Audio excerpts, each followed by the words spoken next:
అందిస్తున్న weather report ఒకసారి మనం చూస్తే నేడు బంగాళాఖాతంలో మరొక అల్పపీడనం తెలుగు రాష్ట్రాలకు భారీ వర్ష సూచన చేసింది ఐఎండీ. అయితే రెండు రాష్ట్రాల్లో ఇవాళ ఏ జిల్లాలకు ఏ అలర్ట్ ఉందో నీలిమ అందిస్తారు.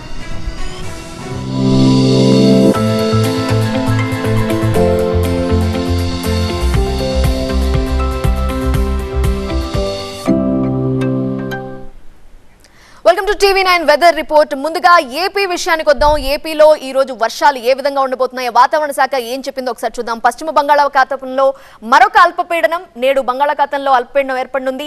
ఏపీలో 3 జిల్లాలకు ఆరెంజ్ అలర్ట్ జారీ చేశారు. 19 జిల్లాలకు ఎల్లో అలర్ట్ జారీ చేశారు అధికారులు. 40 కిలోమీటర్ల వేగంతో ఈదురుగాలులు వీచే అవకాశం ఉందంటూ వాతావరణ శాఖ మరొక అలర్ట్ జారీ చేస్తోంది.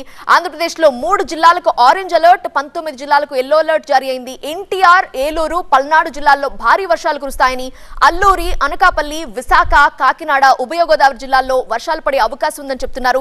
40 కిలోమీటర్ల వేగంతో గాలులు వీస్తాయి అని, మత్స్యకారులు వేటకు వెళ్లవద్దంటూ అధికారులు హెచ్చరిస్తున్నారు. లోతట్టు ప్రాంతాల ప్రజలు అప్రమత్తంగా ఉండాలని సూచిస్తున్నారు అధికారులు. ఇక తెలంగాణ విషయానికి వద్దాం. తెలంగాణలో ఈ రోజు వాతావరణ శాఖ ఎలాంటి హెచ్చరికలు జారీ చేసిందో ఒకసారి చూద్దాము. వాయువ్య బంగాళాఖాతంలో అల్పపీడనానికి సంబంధించి తెలంగాణలో 5 జిల్లాలకు ఆరెంజ్ అలర్ట్ జారీ చేశారు. మొత్తం 23 జిల్లాలకు ఎల్లో అలర్ట్ జారీ అయిందంటే పరిస్థితి అర్థం చేసుకోవచ్చు. ఇక్కడ కూడా ఈదురుగాలులు వీచే అవకాశం ఉంది. 40 కిలోమీటర్ల వేగంతో ఈదురుగాలులు వీస్తాయని అధికారులు చెప్తున్నారు. అండ్ అల్పపీడన ప్రభావంతో 3 రోజుల పాటు వర్షాలు కురుస్తాయని అధికారులు చెప్తున్నారు. ఇప్పటికే వర్షాలు, వరదలతో మునిగిపోయిన జనాలు, ఇళ్లలోకి నీళ్లు వచ్చేసిన పరిస్థితిలో మరోసారి వర్షాలు భయపెడుతున్నాయి. ఈదురుగాలులు కూడా భయపెడుతున్నాయి. వేటకు వెళ్లొద్దు మత్స్యకారులని హెచ్చరికలు జారీ చేస్తున్నారు.